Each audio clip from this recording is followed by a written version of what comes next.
Hello everyone welcome समस्त गोटे नुआ एंड फ्रेश वीडियो आज वीडियोटा समस्त देखिए ठीक अच्छे वीडियोटा समस्त इफेक्टिव हेल्पफुल एंड आपण मैंने निहाती देखूँ कहीं देखूँ ना आपण मैंने जदि आउटसाइड बीएड कर माने ओडिशा बाहर जेकोसी प्लेस रे बीएड करोसी यूनिवर्सिटी रे बीएड कोर्स कर देन आपन को एनसीटी रिकॉग्निशन लेटर बा एनसीटी सर्टिफिकेट थी आवश्यक तो जो मैंने आउट ऑफ स्टेट बीएड कर समस्त वीडियोटा हेल्पफुल समस्त देखिए एनसीटी सर्टिफिकेट को लेकिन बहुत क्वेश्चन बहुत डाउट पिला मन रे ना एनसीटी सर्टिफिकेट आमर अपडेटेड नहीं बहुत पुराना अच्छी माने एडमिशन ईयर एनसीटी ना नेक्स्ट ईयर आमर एनसीटी मिली आमर कॉलेज ना रे कोर्ट केस चली हाईकोर्ट रे से आम कौन करूँ ठीक अच्छे माने एनसीटी रिगार्डिंग जहाँ भी डाउट अच्छी सब डाउट को यही वीडियो रे आम क्लियर करवा तो जो मानकर एनसीटी को लेकिन डाउट अच्छी आपण मानक वीडियोटा देखा निहाती दरकार कहीं एनसीटी को लेकिन मुझे अलरेडी दुईटा वीडियो कर देती किंतु आपण मैंने देखी ना तो जो मैंने देखी ना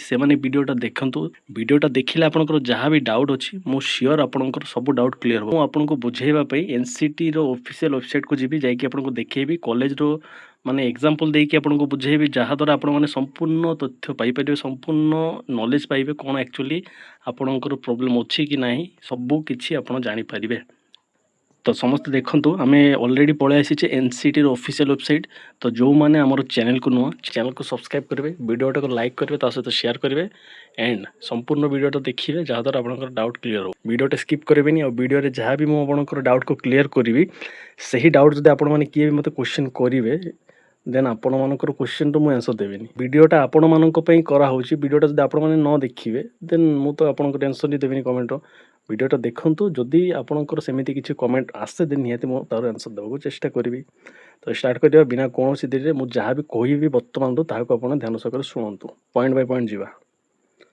तो देखो मुझे डायरेक्ट पलि आसी एनसीटी वेबसाइट तो ये आम देखा फास्ट पॉइंट हूँ आमर आपण मानकर डाउट सार आम जो बैच माने जो ईयर रे बीएड रे एडमिशन करेचे ठीक अच्छे से ईयर एनसीटी दरकार कि ताहा हूँ आपनकर डाउट जदि आपण मैंने एडमिशन नहीं ईयर एनसीटी आप अच्छी देन बहुत भल कथा जदि से ईयर ना आपंकर पुराना ईयर अच्छी देन कौन असुविधा ना ठीक अच्छे एनसीटी पुराना हेले भी असुविधा ना नुआ हेले भी कौन असुविधा माने एनसीटी रिकॉग्निशन होता दरकार माने एमती न हवा दरकार आपंकर एनसीटी को काटिदेव आप कॉलेज को ठीक अच्छे एनसीटी थिले ही है सी बहुत पुराना हेले भी हम अपडेटेड हेले तो बहुत ही भल एवं आप डाउट सार आमर एनसीटी जिते बड़े आम एडमिशन नहीं से ईयर नाला नेक्स्ट ईयर रही ठीक अच्छे बा आपंकर डाउट आसीपे सार आम फास्ट ईयर जिते बड़े आम फास्ट सेमिस्टर एग्जाम देचु से कॉलेज एनसीटी नाला कि मिली आम फास्ट सेमिस्टर पर रिकॉग्निशन मिली से केस रे कौन हम देखूँ मैंने आपण मैंने आंध्र बीएड कर कौन सी गोटे जॉब माने पर्टिकुलरली टीचर जॉब को जब देखा तो टीचर जॉब रे आपणकर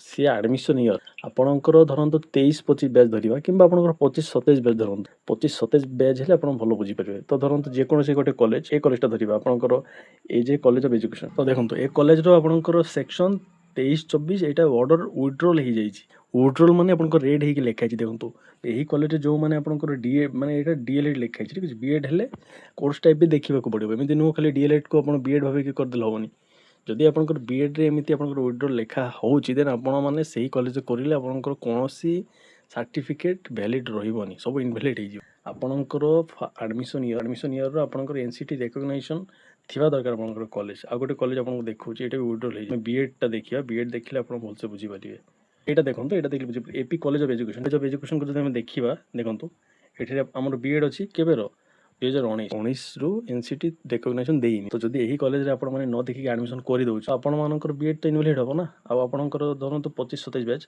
तो आपंकर 25 पर मैंने 2026 जब यही कॉलेज को पुणी थे एनसीटी रिकॉग्निशन मिले देन हेले आपंकर सर्टिफिकेट इनवैलिड हम कहीं आपंकर एडमिशन ईयर एनसीटी नाला तो जब भलसे आम पॉइंटा को बुझा तो आपंकर एडमिशन ईयर एनसीटी निहाती दरकार जदि एडमिशन ईयर ना देन हम इनवैलिड हो माने सी आपंकर निहाती रिजेक्ट करेंगे यही पॉइंट तो आउ गोटे पॉइंट देखा आउ गोटे पॉइंट थी कौन ना सर आम कॉलेजटा माने डी रिकॉग्निशन होनी किंतु से लिखाई कोर्ट केस जमीक मुझे बुझेगा यहाँ काढ़ी देखो यहाँ कोर्सटा देखानी है कोर्सटा छाड़ धरते यहाँ बीएड रा देखो रेजिस्ट्रेशन कोर्ट केस ठीक अच्छे कोर्ट ऑर्डर जदि आपंकर जेकोसी कॉलेज आप बीएड कर college NCT recognition list withdrawal लिखा हो कि आपंकर एमती लिखा रोचे रेजिस्ट्रेशन କୋର୍ଟ କେସ୍ ବି ଲେଖା ରହୁଛି ଦେନ୍ ବି ଆପଣଙ୍କର ବିଏଡ଼୍ ଆପଣ କରିପାରିବେ, କାହିଁକିନା ସେଇ କୋର୍ଟ କେସ୍ର ସେଇ ଅର୍ଡ଼ରରେ ଆପଣଙ୍କର କଲେଜରେ ଆଡ଼ମିସନ୍ କରିବା ପାଇଁ ସେ ଆପ୍ରୁଭ୍ ଦେଇଥିବେ, ମାନେ ପରମିସନ୍ ଦେଇଥିବେ, ଯାହାଦ୍ୱାରା ଆପଣ ଆଡ଼ମିସନ୍ କରିପାରିବେ।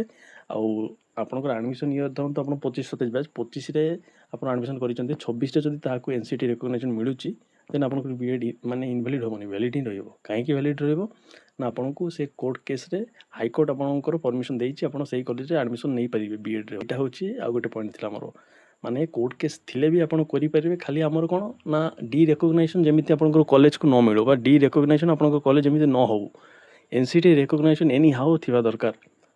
କ୍ଲିୟର୍ ହେଲା? NCT ହେଉଛି ମେନ୍। ୱିଦାଉଟ୍ NCT ରେକଗ୍ନାଇଜେସନ୍ରେ ଆପଣଙ୍କର କୌଣସି କୋର୍ସ ମାନେ ଭ୍ୟାଲିଡ୍ ରହିବନି। NCTର ଅର୍ଥ କ'ଣ?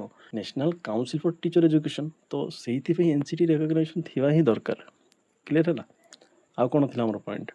ଆଉ ଗୋଟେ ଡାଉଟ୍ ଥିଲା ସାର୍, ଆମେ ଅପଡେଟେଡ୍ NCT କେଉଁଠିରୁ ପାଇବୁ? ତ ଅପଡେଟେଡ୍ ମାନେ କ'ଣ? ଆପଣ ଯେକୌଣସି ଧରନ୍ତୁ ଆପଣଙ୍କ କଲେଜ ଯଦି ବିଏଡ଼୍ କୋର୍ସ ଆପଣ କରୁଛନ୍ତି, ଦେଖନ୍ତୁ ଗୋଟେ ଏ କଲେଜଟା ଧରିବା, ଏଇଟା ହେଉଛି ଆମର କେଉଁ କଲେଜ?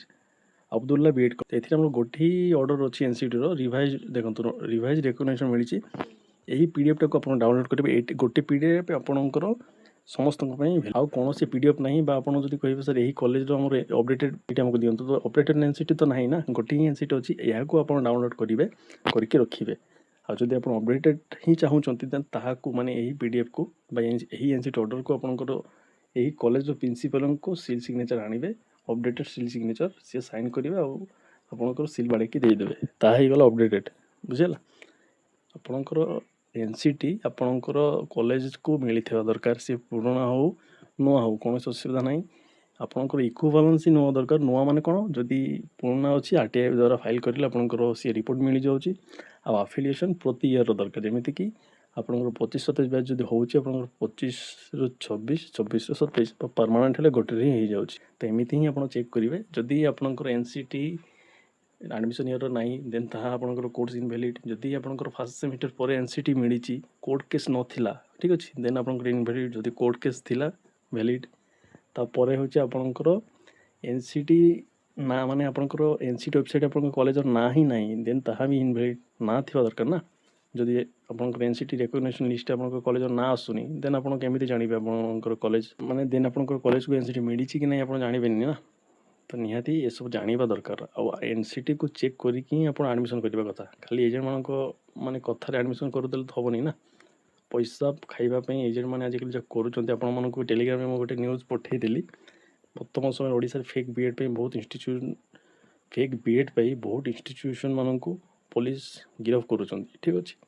ତ ଆମର ଇନଷ୍ଟିଚ୍ୟୁସନ୍ ବି ବାଛିବାଟା ବହୁତ ଇମ୍ପୋର୍ଟାଣ୍ଟ। ତ ଆଇ ହୋପ୍ ଆପଣମାନେ ବୁଝିପାରିଛନ୍ତି। NCT ରିଗାର୍ଡ଼ିଂ 3-4ଟା ପଏଣ୍ଟ ଥିଲା, ତାହାକୁ ମୁଁ ଡିସ୍କ୍ରାଇବ୍ କରିଛି। ଯଦି ଏବେ ଆଉ କିଛି ବି ଡାଉଟ୍ ଅଛି ବା ମୁଁ କୌଣସି ପଏଣ୍ଟକୁ ମିସ୍ ଆଉଟ୍ କରିଦେଇଛି ଦେନ୍ ଆପଣମାନେ ମୋତେ ନିହାତି କମେଣ୍ଟରେ ବତେଇ ପାରିବେ। ତ ଆଜିର ଭିଡ଼ିଓକୁ ଏଇ ଜାଗାରେ ରଖିବା, ବେଶୀ ଲଙ୍ଗ୍ କରିବାନି, କାହିଁକିନା ବର୍ତ୍ତମାନ ସମୟରେ ମୋର ଏକ୍ଜାମ୍ ଚାଲିଛି। ଠିକ୍ ଅଛି? ତ ମୁଁ ଆପଣଙ୍କର ଡାଉଟ୍କୁ ନେଇକି ଭିଡ଼ିଓଟା କରୁଛି। ନିହାତି ଆପଣମାନେ ଭିଡ଼ିଓଟାକୁ ଲାଇକ୍ କରିବେ, ସେୟାର କରିବେ। ଡାଉଟ୍ ଥିଲେ ଆପଣମାନଙ୍କର କମେଣ୍ଟ ସେକ୍ସନ୍ରେ ଆପଣମାନେ ପଚାରି ପାରିବେ। ରଖିବା ଭିଡ଼ିଓଟାକୁ। ଦେଖା ହେବ ଆଉ ଗୋଟେ ନେକ୍ସଟ ଟପିକ୍, ନେକ୍ସଟ ଭିଡ଼ିଓ ସହିତ। ଟିଲ୍ ଦେନ୍ ସମସ୍ତେ ଭଲ ରହିବେ, ସମସ୍ତଙ୍କୁ ଭଲ କରିବେ, ଯାହାଫଳରେ ଆପଣଙ୍କ ସହିତ ବି ନିହାତି ଭଲ ହେବ। ରହିଲି, ଭଲ ରୁହନ୍ତୁ, ଭଲ କରନ୍ତୁ। ଜୟ ଜଗନ୍ନାଥ।